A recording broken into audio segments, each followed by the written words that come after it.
Welcome to the Echo Essentials podcast. My name is Chris Pekarsky, and on this week's episode, we have in from the local Mothers Against Drunk Driving branch group collective, Bobbie-Lyn Shank and Shona, Camirand, who are respectively the Director of Education and Awareness and the Treasurer for the local group. It was a great conversation. We've been trying to get them in for the last little while. It's nice to have them in during the month of January. We try to get them in a little closer to New Year's with the holidays and stuff, because obviously a big talking point is impaired driving for Mothers Against Drunk Driving for MADD. And so we talk about all kinds of things. We talk a bit about the two and their relation and their roles with the community, impaired driving and how it's changed, what the information that we learned when we were younger is different than the information that young drivers or people are talking about now, and just kind of how to go about disseminating all the stuff that we have to kind of try to remember, because it's tough, right? It was a great conversation. We're gonna give it a full listen. Not a crazy long episode, but definitely an important one. So we definitely recommend you get a chance to check it out. Before we get to all that, though, I do want to thank and throw it to our title sponsor of today's show, Source for Sports. It's almost that time of year. Early mornings at the rink, fresh notebooks and backpacks, and a community gearing up for another great season of varsity sports. At Source for Sports North Bay, we're proud to be part of it all. Whether it's finding your kid's first pair of skates, gearing up for tryouts, or outfitting your team for the season ahead, we've got you covered. Because here, we're not just a sports store, we're neighbors, coaches, teammates, and fans. And we're proud to cheer you on every shift, step, and stride of the way. Visit Source for Sports North Bay at 1321 Fisher Street and let us help you along your way. On today's episode, we have in from the local Mothers Against Drunk Driving MADD branch, our two guests here today. We have Bobbie-Lyn Shank and Shona, Camirand. Ladies, welcome to the studio. Thanks for having us. Thank you. Excellent. So I know, I'll give a shout out to our director off the top. I've been trying to get you folks in for a little while now, but it's good to have you in, and I think it's an important time. Because as we kind of mentioned at the top of the show, I would be bold to guess that driving is not easier, and it's a little more dangerous in the wintertime, and especially around the New Year's kind of bubble is kind of MADD's big push to kind of get a lot of messaging out. So before we get into all that, can you maybe detail a bit with our listeners and our audience who both of you are and what you do with MADD locally? I sit on MADD Nipissing board for Director of Education and Awareness. Uh-huh. So we'll be starting to get involved in more in the schools and starting at a young age when kids start driving. Yeah. And that's my goal this year, is to get into all the schools, hopefully Nipissing and Canadore as well with these connections. I actually have a meeting at Canadore to meet in February coming up with Shona and her class. Okay. It's important that we hear more and we see more. As for many years, I don't think it wasn't as loud. And I feel like we need to put a little bit more push on the younger generation. Fair. So before we get to Shona, what would your job kind of look like day to day in our community? Like you said, going into the schools and talking with students or parents. What does the education of that kind of look like? Well, because I'm so new to the role, I think it is going to be interesting. Okay. I'm kind of just basing it off of, my own research and of what other, MADD Canada has been putting out. So day to day, I don't think it's more, I would say more probably monthly, like once a month, trying to do one big thing. Yeah, okay. I guess most of us that sit on the board have pretty active lifestyles outside of this volunteer position. I was going to say, it's not a full-time position, right? No, okay. We're all volunteers that have, I believe all of us work full-time, have children, multiple children. Busy lives. Busy lives. So, that's my role and my goal too this year is to be a little more, now that I've taken on this role recently. So that's where I'm going to start. Fantastic. Yeah. And Shona, so tell us a little bit about yourself. Yeah. So I'm Shona Camirand, and I'm a professor at Canadore College in the Police Foundations program. Okay. I was recently a police officer with the Ontario Provincial Police for 24 years. So I've seen a lot of impaired driving over the last 24 years. I was a breathalyzer technician. So I've done hundreds of breath tests all over the province. I used to work up in I guess this is Northern Ontario, but it's kind of south for me. It really depends on who you ask. It depends on who you ask. I worked up in Terrace Bay, Schreiber, and Geraldton, so like the top of Lake Superior. For the first 12 years of my career before moving here to North Bay. Okay. I was also a media officer, community safety officer, auxiliary liaison. So I've done a lot of work with MADD in my OPP roles as well. And I've been with the MADD chapter here for 7 years. Okay. I started out as a police liaison. Yep. And then once I transitioned to other roles, I became the treasurer. Okay. And so what does the treasurer do on a monthly basis potentially, or as like a per role kind of situation? I just have to compile our expenses for the month. Keep it good. That's enough. pretty much it. Fair enough. It's a pretty simple role. So we pretty much, although we have titles, there's 4 board members, and we just work collaboratively, the 4 of us, to get things done. Okay. And so who are the other 2 members who couldn't join us today? Yeah. So Erin Celebre, Yep. she's the president. Yeah.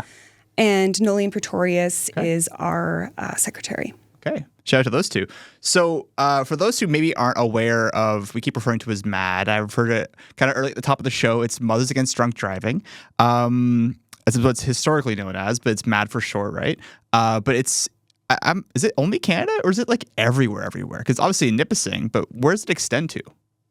I think there's MADD chapters all over the world. Okay. Wow. Okay. But we deal with MADD Canada and MADD Ontario. Yeah. Okay.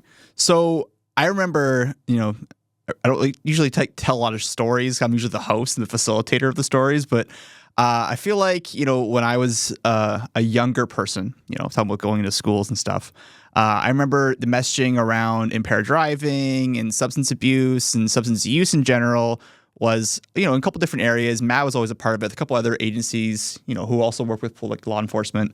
But, we mentioned earlier is that like it's kind of, I feel like maybe I'm just consuming different media cycles, but I haven't seen MADD in the news a little bit while lately. And maybe that's a good thing. Maybe it's a bad thing. I'm not quite sure. But what are you seeing as a local branch with regards to protecting drivers on the road, our community, and impaired driving just maybe across like our little region here in North Bay? Well, I remember when I was a kid, so I'm going to go back just a little bit. Let's do it. I remember when I was a kid and we would drive through ride programs. So I grew up outside of Wawa. Yep. And we would drive through ride programs, and we would always get the red ribbons, and they would tie them to our antennas. We would give a little bit of change. And that was just like growing up. I always remembered that. Now we don't have antennas. That's true. I didn't think yeah, we don't have those anymore, do we? We don't have antennas anymore. Although we still have our red ribbons. So we have red ribbons, so we have stickers, and we have little Klingons that we give away. So I'll let Bobbie tell you. She was involved in a ride program at the end of last year. Okay, yeah. Yeah, so we did the launch for the Red Ribbon campaign. Okay. With all the northern police. So from Timmins, OPP, there was Sudbury, North Bay. Anyways, there was Sault Ste. Marie. There's quite a few. And mostly provincial, I'm assuming? Or is it just wherever Northern Ontario. Okay. Yeah. They had like a Northern Ontario Chiefs Conference here in North Bay. Okay. And they did So they did it at the Chiefs Conference. Oh, nice shot there. And then we actually all went out together onto Lakeshore Drive and did this huge... we only did it for about 15, 20 minutes, but just to kind of get the word out, we had quite a bit of media there and... Right on. So live TV and so we give out, and so many people were like, what are you doing on Lakeshore Drive at 5 o'clock at night? Yeah, it's probably the worst place you could be, honestly. Right? Algonquin maybe, but... But really, people are impaired 8 o'clock in the morning, right? Whereas people think it's late at night and it's evenings and it's, luckily there was zero charges or nothing had come of it. But it was really interesting how it was people's reaction to like, what do you mean you're out here at 5 o'clock? Like you're slowing us down on Lakeshore Drive, North Bay. But it was really eye opening to see how many people were shocked by, and it was a collaborative with OPP and North Bay City. Yep. So it was really, I liked that they get out. I feel that the more they do it, when I was speaking with the chief from OPP of North Bay, and he says, we're not out here to try to, catch people. Yeah. We're out here to try to let them know, we're here to prevent it. Yeah. So we're out and about and doing these ride programs quite often through the holiday season too. They're pretty heavy, but all winter. Yeah. Fair point. Yeah. Yeah, fair point. I always know to avoid certain roads, not because I'm impaired, but because I know the traffic is going to be bad because of the ride stops. And that's a good thing because you're ultimately making sure the roads are safer. I know the big spot, often a lot of like big holidays is on the highway near the overpass, kind of like adjacent to the Chippewa High School area-ish. I know, I hope I'm not giving away like trade secrets here, but I always know that's a hot spot. So when you said Lakeshore Drive, I'm like, interesting. I don't think I would ever have, put that as a spot that would have been like, oh yeah, that makes sense. But I guess it does. Right in front of the Best Western. Okay. Because that's where the conference was held. Okay.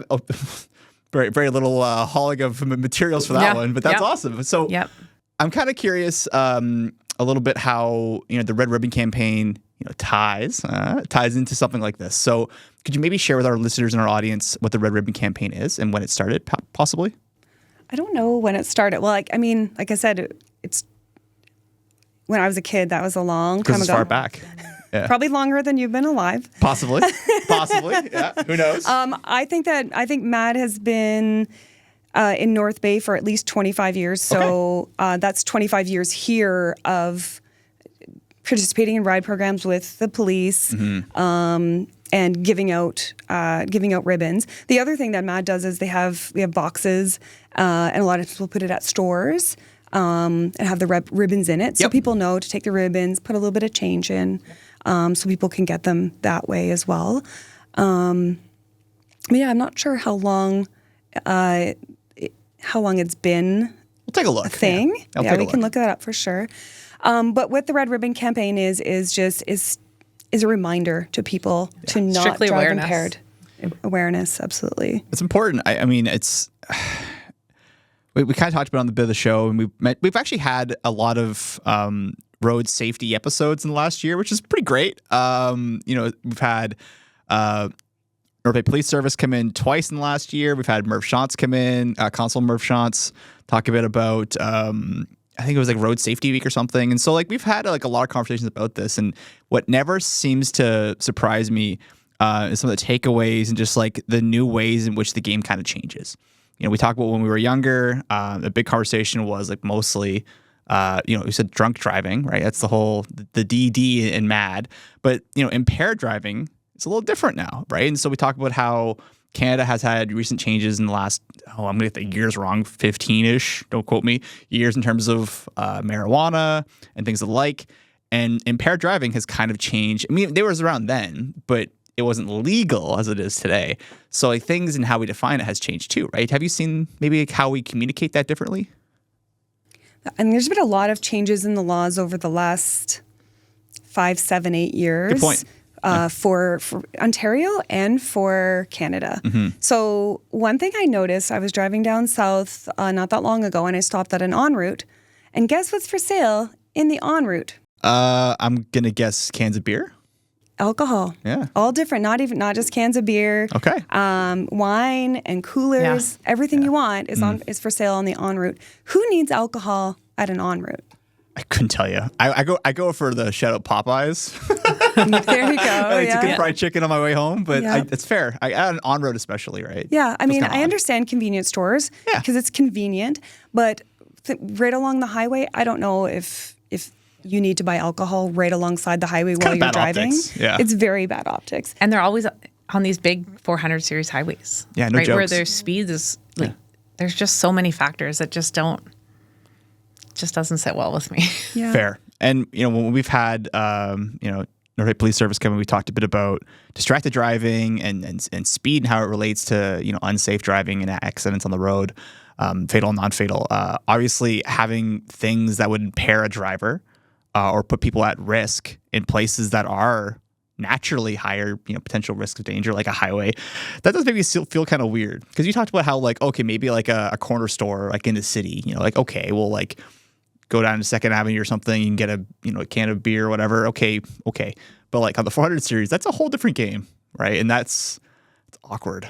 It's awkward. I don't know if I like that, but Yeah, I can't do much about it here in North Bay. But I'm keen to know, like with the introduction of new ways in which people can, buy and consume alcohol, and also buy and consume marijuana. How do we go about now educating, people in the general public or elsewhere? What goes with that? Absolutely. That's where we work in partnership with the police too. Yeah. They have very big social media followers. Yeah, big megaphone on socials. Yeah. Yeah. North Bay City Police have done a fantastic job. Yeah. I've never seen so much from them in the last, I want to say the last year. They've done a really big, and it's important because then they have the stats, they have the facts, right? And they get them out, especially for our local community anyways. Yeah, absolutely. Like York Regional Police, their Facebook, they have amazing videos. They're really advanced, I think, in their media. A lot of the Southern Ontario police forces are doing really great media, especially around impaired driving. Like they're showing dash cam footage and of them stopping impaired drivers and what it looks like. And it's very eye-opening, I think, for people who've never really seen it. But as well for us too, like we do as much media as we can. We've done battalion games where we sponsor a battalion game. So we have an audience of a couple thousand at the battalion game. Yeah.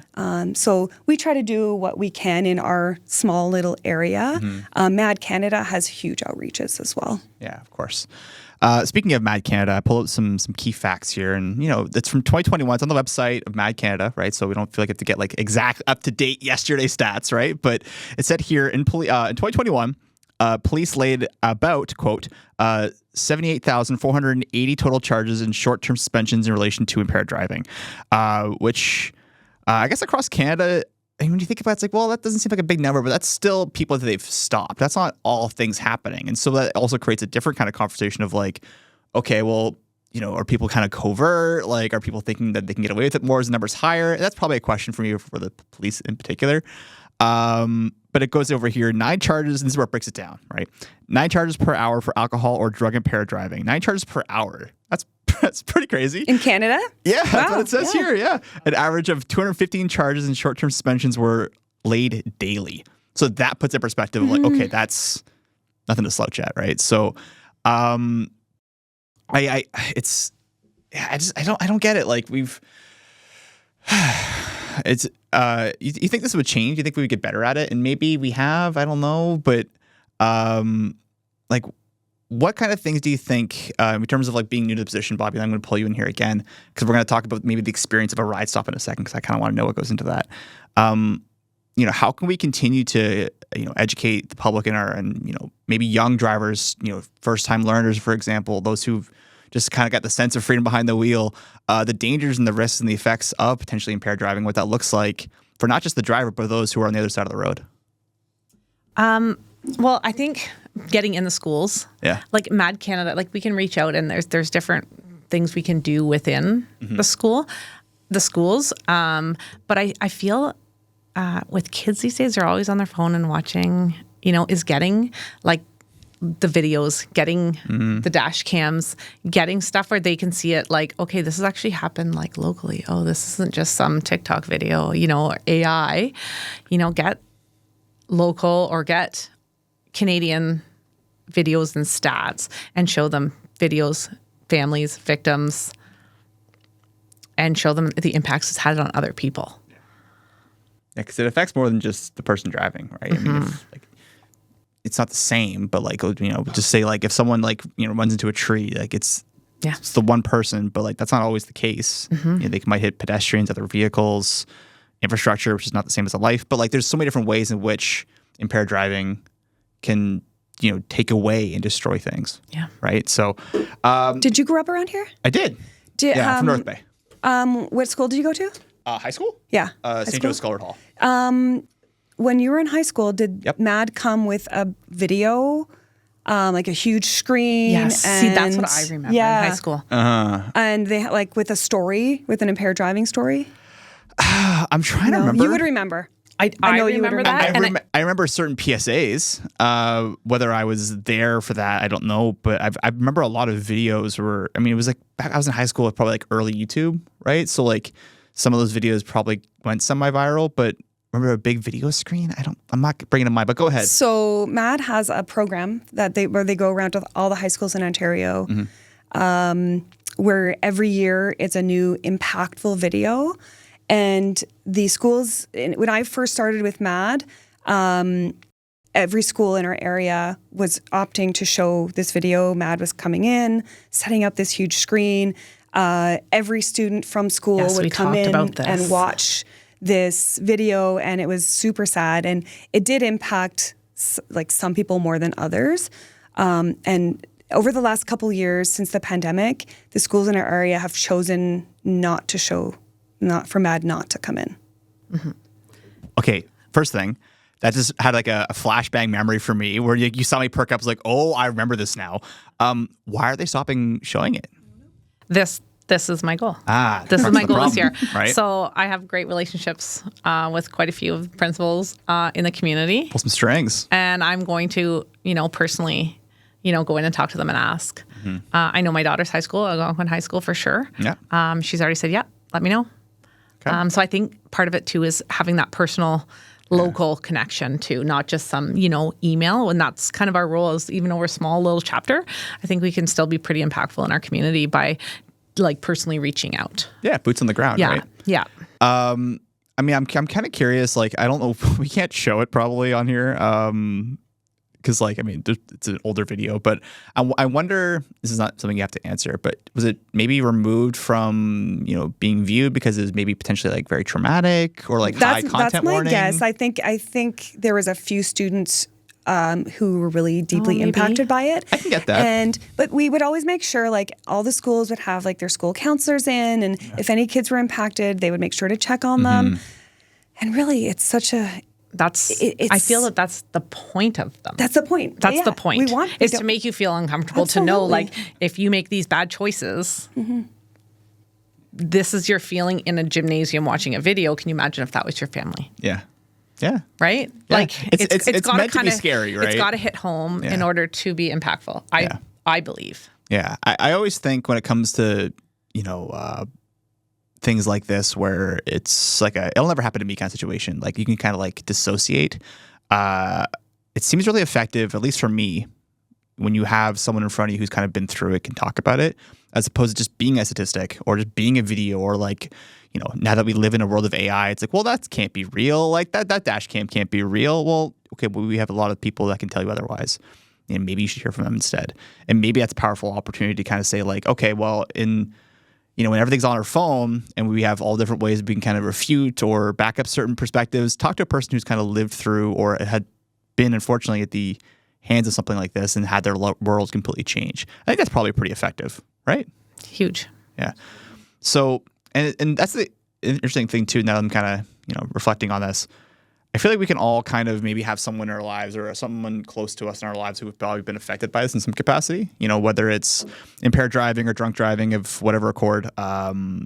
It's maybe like a couple degrees of separation away, but like it's not that uncommon, unfortunately. We read the stats, was it 200 and some people, 215 impaired driving sanctions per day? Like that's sizable, right? Like how do we go about working at reducing those kinds of numbers? Like, is it through education, you think? Because it might be through a lot more law enforcement, but I think ultimately maybe I'm just projecting. If we stop people from doing it, there'll be less arrests. One of the things that MADD is advocating for is having a breathalyzer in every vehicle that is sold in Canada. A breathalyzer in every vehicle? So you have to blow into the device, and then you can turn your car on once you blow Interesting. Below a certain number.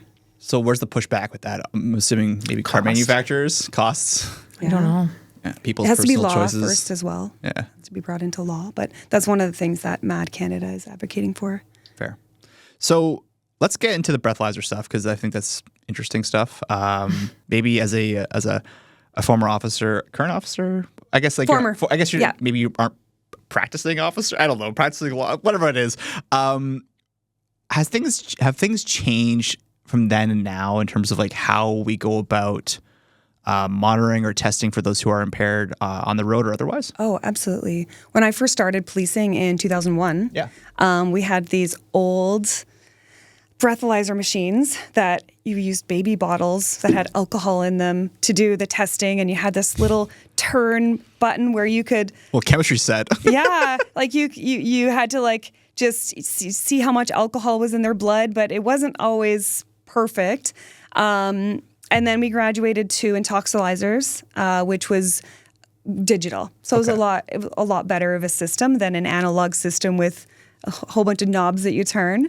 Now they even have newer intoxilizers that they're using. Okay. But the other push and the other really great thing that has been brought in is two things. It's called standard field sobriety testing. Yes. Which is, it's like the officer's like a human alka test. Okay. So where they can do certain things, the eye movements and walking the line on the side of the road to test people's drug impairment. If they fail that, then they would go to the office and do drug recognition. They call it a DRE officer, so drug recognition expert, where they have additional tests where I think there's maybe 20 tests that you do where they can tell how impaired you are and what you're impaired by. So by the way your eyes move, by the different tests they actually tell the officer what drugs the person's on. Oh, okay. So you can get to that kind of level and degree. So and then if they fail, they would do a urine or a blood test and send that away to Center of Forensic Science. And then Center of Forensic Science will come back and say exactly what was in their urine or blood. Okay. Yeah, that makes sense. I've always known that blood or urine samples is typically the easiest, most scientific way to kind of test. And obviously you can't do a lot of that on the road. That's a little more sophisticated, a little more complicated. But could a person refuse to take a breathalyzer in Canada or in Ontario? Like, is that something that they have the right to do? You can, but then you'll be charged criminally with refuse, which has the same penalties as impaired driving. Okay, so cut the middleman out. Like, is there any purpose in that? Like, no. So, like, if you call your lawyer, when you call, very expensive. When you call, you're allowed to call duty counsel from the police station. Yes. And the duty counsel, when you call them, they always say, "Don't say anything." Yeah. If you're there for impaired, they'll tell you, do the tests and don't say anything. Right. Because if you do the tests, you have a chance of passing it. Yeah. Potentially. Because there's a room for error, I guess, in like testing or tools. Not too much error in testing. It's your blood alcohol levels, right? Okay. Like the longer you're sitting there, technically the lower your blood alcohol should be, or the amount of drugs in your body. Fair point. So I'm kind of curious how we can determine and do things for, I guess, like other forms of substances, right? It seems like we talked a lot about alcohol. With cannabis or marijuana being, I would say, more readily accessible than it used to be. How can you even go about testing for that? Because I was always told, like, oh, they can never test for that. Like, breathalyzer doesn't work, like gum doesn't work, which is like silly little, myths about what they can cover it with or whatever. Is there anything that's currently standardized or scientific that can test for that? Yeah, so that's your standard field sobriety testing and the drug recognition expert. Okay. I know there's some police services that do have other ways of testing with like saliva as well. Swabs. Like swabs, yeah. So from my background, it's always been just standard field sobriety. So when you stop somebody and you talk to them, you get an idea of their soberness. You can get a vibe. The longer you talk to them, the longer you know if somebody is sober or impaired. And your drug, like different drugs, make you impaired in different ways. The same as alcohol, right? So you're always looking for different things. You're looking at people's eyes. Eyes are a huge indicator of impairments. How big or how small your pupils are is a very, very big indicator. The glossiness of the eye, if it's bloodshot or not. Yeah, I've always been told those are two big ones. Yeah, but the drugs do a lot with the pupils. So if you're looking at just drugs, you're looking at the pupils, but as well as alcohol, you're looking for the glossy eyes, you're looking for redness. But I mean, people who are tired might have that as well. That's a fair point. Right? So, and that's where you ask questions. Yeah. right? Fair. Where are you Okay. coming from? Where are you going? You know, I just worked a 15-hour shift and I'm driving home. Mm-hmm. It's different than, I just came from the bar. I wonder too if, because I want to kind of maybe steer this again, the puns are fantastic. Steer this conversation into maybe combating some like misconceptions, right? About like what a person can do under the legal limits or what a stop actually looks like. And like, this is no, like, we're not experts on the law. We're not lawyers here, but maybe we can have a general conversation of like, you know, when we see, you know, entertainment and media and what that looks like, or place, or, you know, footage from like from south of Canada, like in the States, and how that's different to Canada or Ontario specifically. What are some things that we can do here right now to kind of combat some misinformation regarding road stoppages, substance and alcohol consumption, and what that looks like in relation to driving? I'm not 100% sure what you're asking. Okay, so I guess what I'm asking is like, I'll start us off. So like, people are thinking like, oh, okay, well, I can't have any drinks under the law and drive, or can I? Right? A common one that I've heard go back and forth. The number has changed. Can we maybe just outright and be clear with what that number is? Yeah. So if you're a G1 or G2 driver, zero. Yes. Right. I didn't go through graduated licensing, but teaching it at the school, every year I have to relearn this stuff. Yeah. So yeah, G1 or G2, you're zero. Okay. Under the age of 21, you're zero. Okay. Anything else? So, and the law, they just changed the laws with regards to the amount of time that the suspensions are. Mm-hmm. So if you are between 50 and 80 milligrams in 100 milliliters of blood. Yeah, blood alcohol content. Blood alcohol content between 50 and 80. We call that a warrant. Yeah. And you'll get a 3-day suspension. Okay. If you're over 80, you have to go to the office and do the intoxilizer testing. Okay. So they're testing on the roadside, and the ALCA test on the roadside, it only tells, it says if it's under 50, it'll give the officer the number. So it'll say 30 or whatever. If you're 30 and you're over 21, you get to keep going. You can go. If you're between 50 and 80, you get a suspension, immediate suspension. And then if you're over 80, it'll say fail. Yeah. And then you have to go to the office and do the intoxilizer. Okay. So go ahead, please. Okay. Correct me if I'm wrong, too. Is there not new laws? My daughter just got her G1 last week. Congratulations. I have to give her credit. She's actually pretty good. It's kind of rewarding to see her drive. But I want to say she was explaining to me something about as a G1 driver, she can't have people even in the back seat. I don't know. I don't remember that as a G1 driver. Yeah, the laws have changed since you were... I want to say, my passenger, which would have been typically my parents, sitting beside me had to be sober, obviously. Yeah, as a G1 driver, yeah. But I want to say she was explaining to me the passengers in the back also. I think as a G2 driver, you can only have a certain amount of friends in your vehicle. Like you can have one and you can have anyone in the back seat. Between midnight and certain roads, certain highways. Yeah. So that's changed. And I want to say she said something about people... like passengers, even in the back, can't have any. And I was like, oh, I feel that's changed, which I don't think is a. I don't know. We can't test for alcohol with other people in the vehicle, only the driver. Yeah. So maybe what we'll do is we'll send our lovely producer and friend, Ben, on a bit of a adventure journey and maybe do some Googling for us. Whether this stays in the show or not is up to him. But maybe you can do some little bit of homework on G1, G2 level drivers and what that looks like regarding passengers. I want to say it's changed since my generation. Yeah, and I think which I feel is safer. This is kind of maybe the point, though, is that things change so frequently that what might have been information then is now old information now, which becomes misinformation among other people. Yes. So it's hard because it's fighting an uphill battle.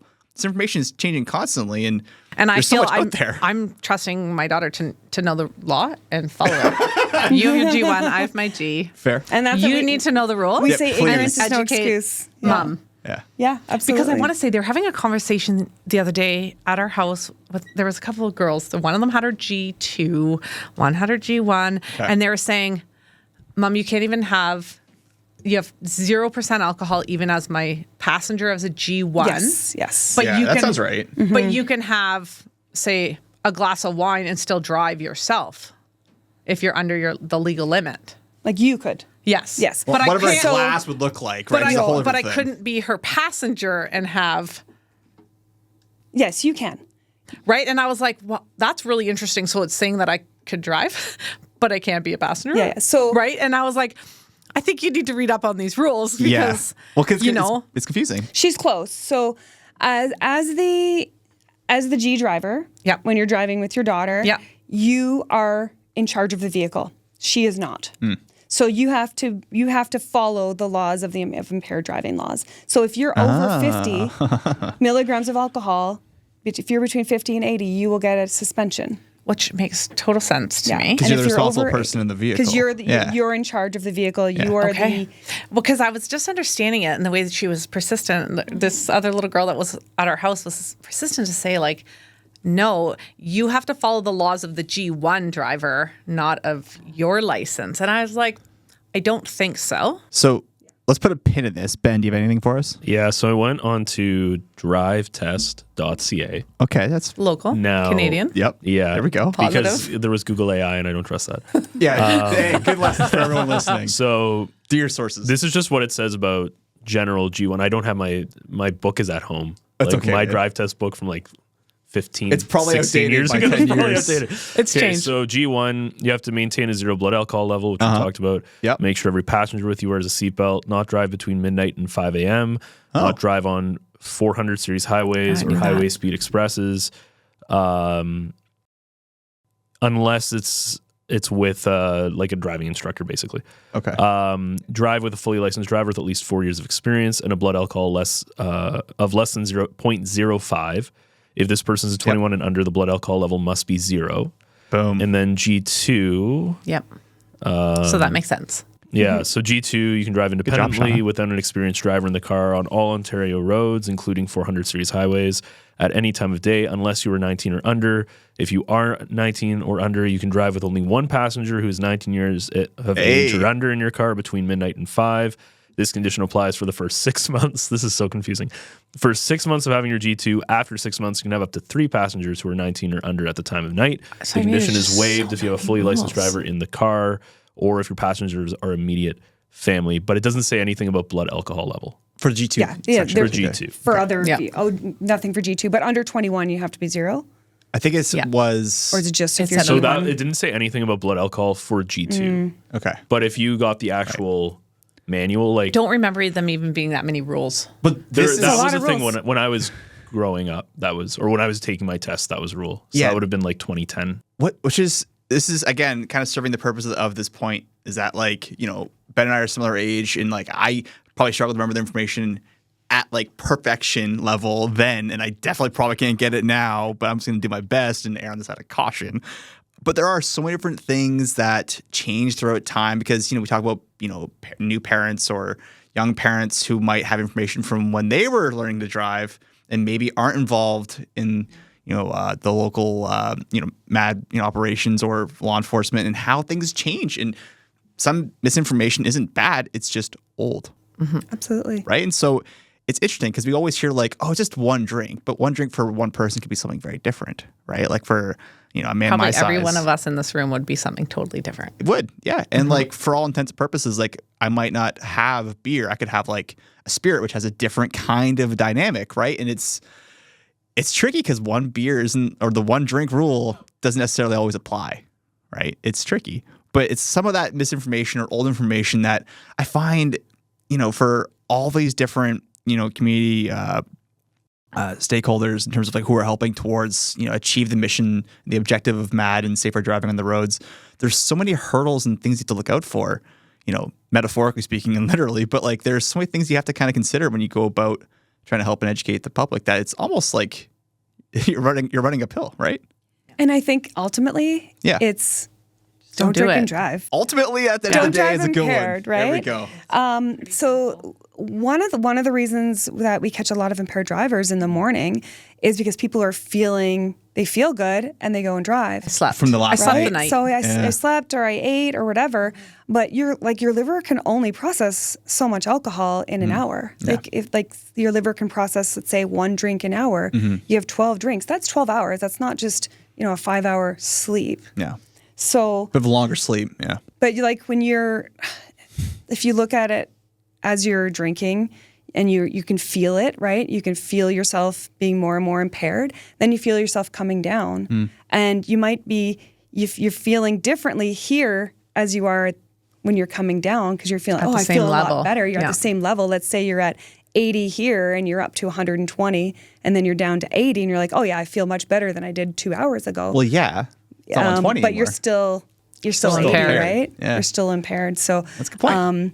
it's also there needs to be a lot of time. Like time is your friend when it comes to drinking and driving. I also remember, I feel like there's a lot of these episodes that kind of like sharing past experiences and how it's changed today. But I don't remember as much maybe, and like maybe I was just watching different television shows or commercials, whatever. But I remember now, as a 30-something, a bit of like some of that messaging has changed. I think there's been some involvement in terms of like getting at like the business level or like the working with ride shares or cabs or making sure that restaurants and places that serve are very aware of the responsibilities that are associated and affiliated with them. And I don't remember that being as much as a prominent message when I was younger, but I definitely see a lot of it now in the last 5 or so years. And so some of that conversation has also changed. And I wonder like the next step of like what that conversation is going to look like, because this is constantly evolving, even though it's an old problem.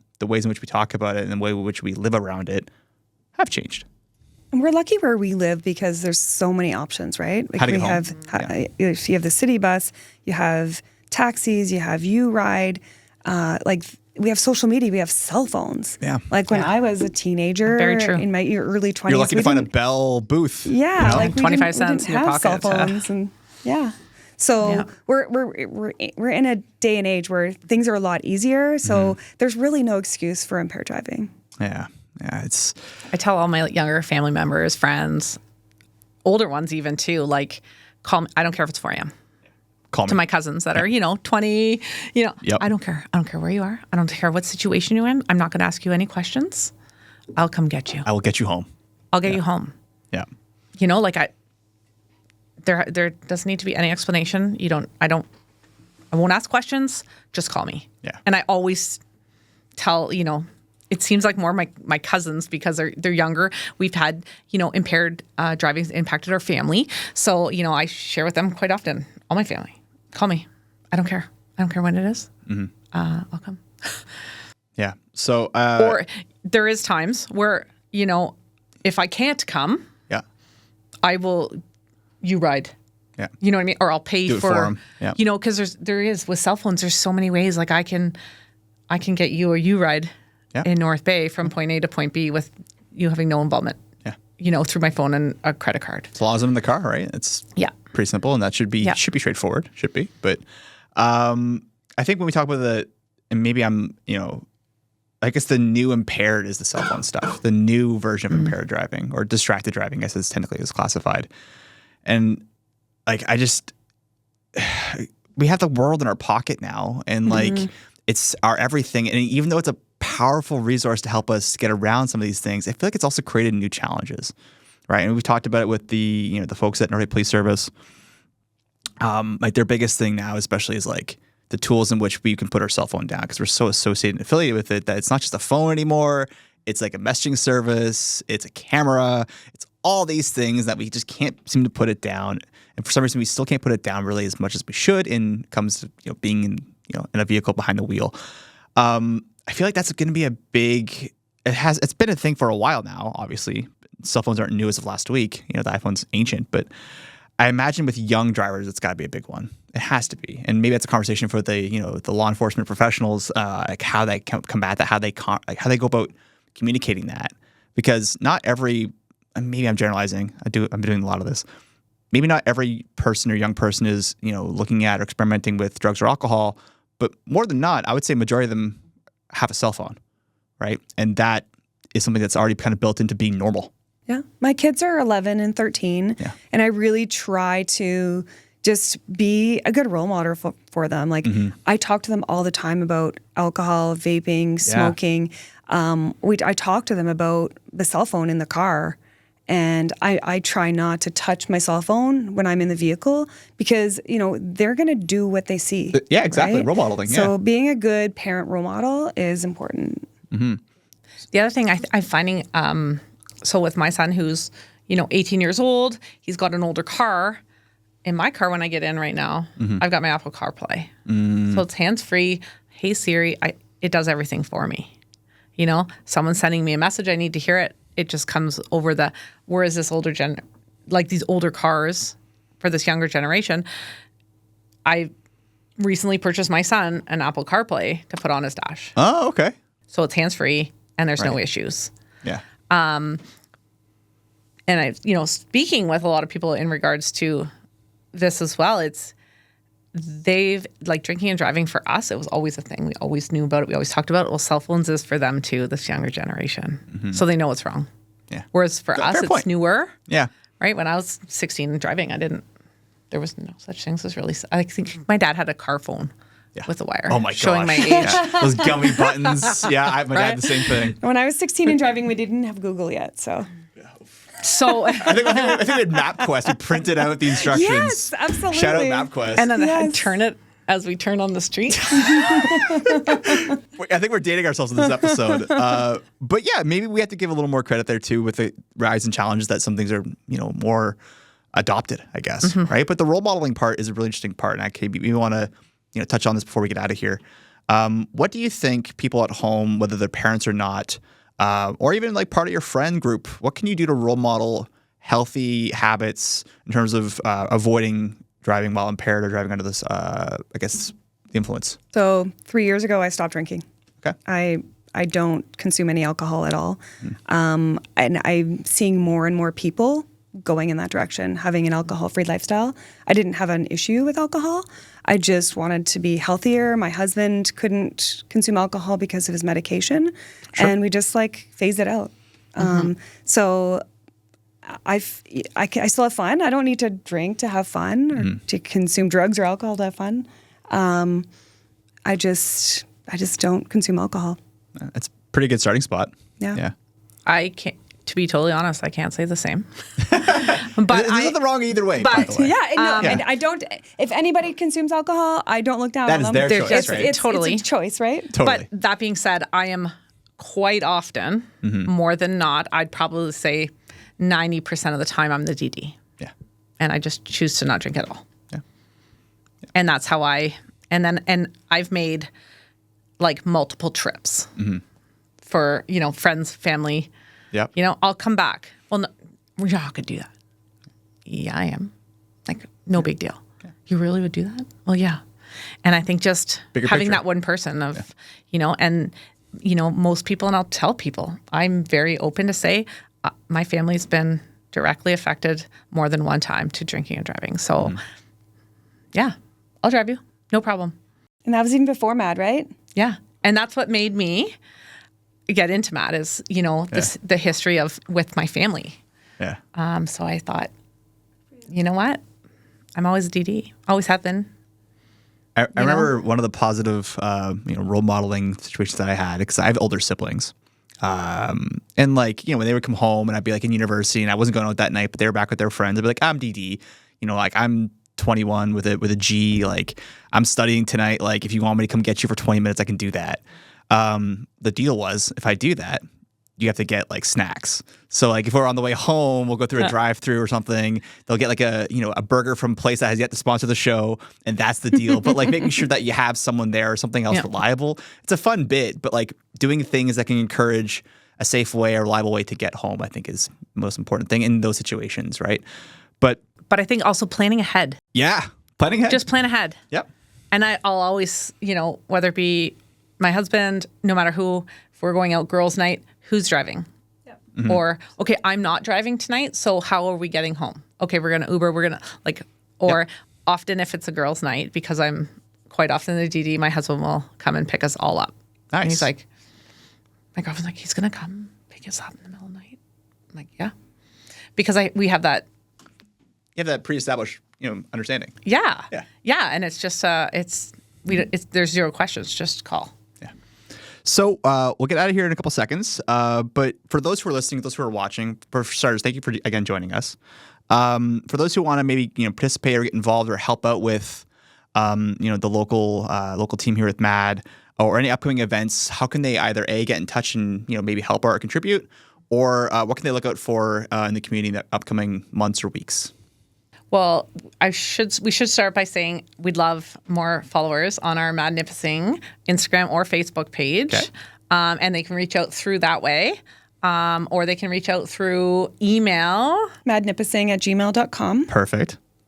Yeah, either one of those ways, I'm sure would get to us quite quickly. Okay. We're always looking for more volunteers. We have a few events throughout the year. So one is always our ride launch, our red ribbon launch that we do. And every year we do something different for the launch. Sometimes we'll have the battalion games where we need extra volunteers.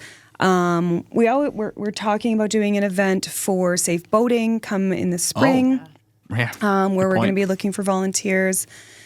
Yeah. And like we can always definitely use board members for sure. And then if we get some school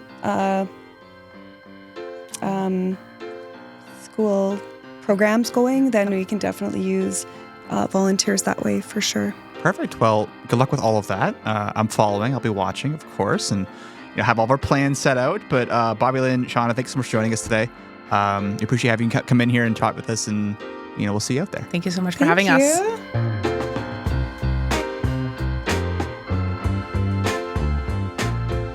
Thank you so much for listening or watching the Echo Essentials podcast. My name, as always, is Chris Pekarski. Let us know what you thought with the episode. Let us know how you've gone about, learning about impaired driving, how it's changed in your relationship and your interactions and history with MADD, if you've ever had one. Feel free to like and share the episode as well. If you get a chance, make sure you subscribe to our Echo Essential newsletter and visit us at our website at northbayecho.ca. Thanks so much for listening. Take care.